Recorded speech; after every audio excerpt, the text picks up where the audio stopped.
you've just given me a perfect segue in, because you mentioned about energy jobs going elsewhere in the UK. I'm about to raise an issue. I don't know how familiar you are with it, but I'm genuinely urging you to raise this with Keir Starmer and Ed Miliband. It's about zonal pricing. So we understand, and there's mounting speculation, that a new electricity market pricing regime is coming in, and that zonal pricing is going to be backed by the UK government. Now that essentially means, I'm going to try and simplify this very quickly, areas with high renewable energy generation but low demand would basically command lower prices for developers. Areas with lower renewable energy generation but high demand would command higher prices. So essentially what that means is it's incentivized to have offshore wind developments, for example, built closer to areas of population, London, Manchester, Liverpool. What that would disincentivize is Scottish projects. Now, I've just come from a conference where people in the northeast and across Scotland are petrified now that projects will not go ahead. ScotWind and Intel projects, they will not be economic anymore if this goes into action. So I would urge you, please, to raise this with Starmer as a matter of priority. So actually I'm already having conversations about this with Michael Shanks, who's obviously well aware of it as our GB Energy Minister, and also with Ed Miliband, who's obviously the Secretary of State for Energy and climate change. And look, there are strong views on zonal pricing, and there are mixed views on zonal pricing. And I think we have to be evidence-led. Because you're right, we can't have an approach that undermines investment, because we need large-scale investment into Scotland, and that large-scale investment has to be not just money within Scotland. We have to attract investment from other parts of the UK, and we have to attract foreign direct investment into Scotland too, and the ScotWind project is a good example of that. But we also have to recognise that we have huge energy prices here in Scotland, and actually the very communities who are generating the energy do not feel they are getting the benefits of that energy generation on their energy bills. So what is the right approach to reform our energy market, which right now you would accept is broken? What's the right approach to reform that energy market? And we have got to be evidence-led in what brings down people's bills, but also evidence-led about what attracts investment. But that cannot be at the risk of 42 gigawatts in Scotland of pipeline potential and tens of billions of pounds of investment. That's my point. And the jobs that you promised will have a just transition from oil and gas into renewables. This is crucial. This is Jeff, existential. Jeff, I tried this in existential. It just means it's big. Yeah. What I mean, Jeff, is point. You'd accept both sides of that, though. You accept that we have to change the system where communities that are generating energy don't feel as if they're getting the financial benefits of the energy. Absolutely. We're agreed on that. And also you would accept that we can't take an approach that would reduce investment. Actually, we need to take an approach that increases investment in Scotland. You'd accept that too. Find a compromise, but it cannot be zonal pricing. I'm very concerned about this. This is genuine. I'm not making a political issue here. I know that. And so we've got to find a route map forward that answers both those big questions in a positive way. Now, obviously, Octopus Energy have proposed zonal pricing. I know many of the developers are opposed to zonal pricing.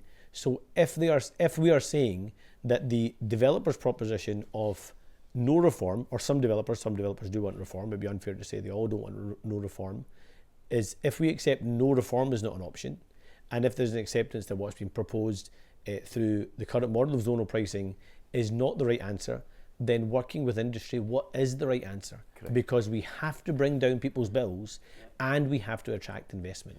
But that's I mentioned Burnham earlier on, and sort of, being Mr. Scotland.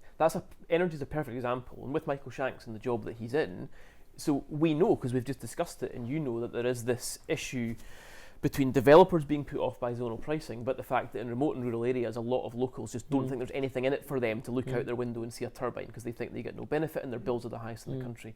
It is, Scottish Labour are in an almost unique position to come up with a solution to that, working with the UK Labour government, understanding the situation in Scotland, working with the UK Labour government. There's arguably nobody in a better position, but you've got to be Mr. Scotland in that, and not Mr. Labour, to go back to my point. But that's my point, Andy, is we are having those conversations. Yeah. Now, what happens in public discourse is you're asked, do you support yes or no? Yeah, I get it. And the point I'm making is we've got to have an approach that does both those things that Jeff is saying. So we've got to find that middle ground solution that answers both those questions positively for Scotland. And there is no one that understands that even more crucially than Michael Shanks as our GB Energy Minister. He knows that that's the approach we have to take. And it demonstrates again a positive difference a UK Labour government can make if we get that decision right. Yeah. A couple of other things just on energy very quickly, because we've got lots more to get through today. I was speaking on Times Radio to the Energy Secretary Ed Miliband a couple of weeks ago. Jackie's used to me talking too much. So no, I know. Feel free. Energy is fine. We'll come back to the NHS. We've got some more to get to on NHS and whatnot. But yeah, Ed Miliband a couple of weeks ago on Times Radio suggested that he was going to consider fast-tracking, and Jeff will keep me right here, but fast-tracking the Acorn project at St Fergus, which has a direct pipeline to Grangemouth, where hundreds of jobs are going to be lost. Thousands are going to be affected in the supply chain from the closure at Grangemouth. So the Energy Secretary said he's going to consider fast-tracking that work.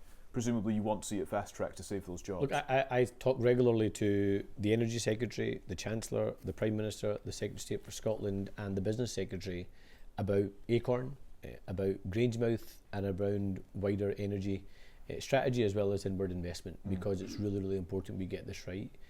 I support the Acorn project. It is good for jobs and opportunity, and the sooner we can get investments, the sooner we can get on that on stream, the better it is for all concerned. And that is, of course, has to be a partnership that pushes investment towards Scotland and makes sure people are ready to go. And I would say that on Acorn, but also actually on Grangemouth is, look, part of the frustration around what's happening in Grangemouth is people have known for 5 years what was coming down the track in terms of the last Tory government and this current SNP government. And there was no credible plan to deal with Grangemouth. Now, in saying that, in fairness to the SNP, and there'll be lots of criticisms I make of the SNP and no doubt they'll make back, but actually for the last 7 months, I think both governments have tried to work constructively together to find a positive pathway forward in Grangemouth. And some progress has been made around the Falkirk and Grangemouth growth deal, around a commitment to the staff getting 18 months of a income guarantee around some of the reskilling work. But if we're honest, we've not made enough progress and not enough has been done. And it led to you calling it wrong with that promise. So we've invested in Project Willow, we've made a commitment to continue to invest in what the options are, but I think we need to go further and faster to try and demonstrate that we're going to attract investment and deliver a long-term sustainable future for that site, as well as the future workforce for that site as well. And I think for both governments, not enough's been done and more needs to happen. So, but Acorn, just to be clear, should be backed as a priority, not just to help secure a chemical plant for Grangemouth and the community it serves, but for the thousands of jobs that will generate in the North East. You'll be very pleased to know I'm a supporter of the Acorn project. Good. Glad to hear it. Just very, very quickly. And you're a supporter of nuclear, of course. I'm not. Are you not? Are you not? See, you're not right about everything. Which suggests that I'm right about everything else. That's a perfect demonstration there, Callum, that Jeff is not right about everything. Well, it's all in the eye of the beholder. Let's talk about, very quickly, just a couple of other very quick energy things. Rosebank, Keir Starmer's basically indicated he's going to go for that after all this judicial review process is out of the way. Is that your understanding? Look, again, a really good question. And I think from a UK government perspective, I think it's really right because of the judicial processes, etc., that they are very careful on the language they use. No, let me finish. What do you like? What do you want to go for? Do you back it? Because the reason why they can't make the mistake of the last Tory government is because that got ruled as an illegal decision, and it would be terrible if any future decisions get ruled in the same manner. Of course, any application has to be considered as merit. They are looking and consulting about the processes around granting of licences, which avoids us getting into the legal position we've seen before. But a commitment was made about respecting existing licences, and that position, I think, is the right one. Well, that's the Starmer line, so you get a tick in the box for that one, I'm sure. And just finally on energy, my dad, who I know you've met, Anas, Community Energy. This is it. He said, tell Anas he's missing a trick with renewables and not making the Western Isles the capital of community-owned energy. He is speaking to Torquil Crichton every single day about this topic, and Torquil Crichton is projecting that across. And Torquil could be your mayor in the Western Isles. Imagine. Imagine he's got bigger ambitions than that, you know. Right, NHS. But no, just on that, on community energy. Yeah. Actually, your dad's right.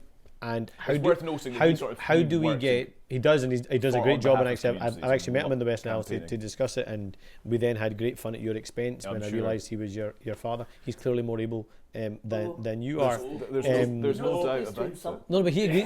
Callum agrees with me. You wait till what's on this next page, Callum agrees Jackie. with He's me. going to get it right But back.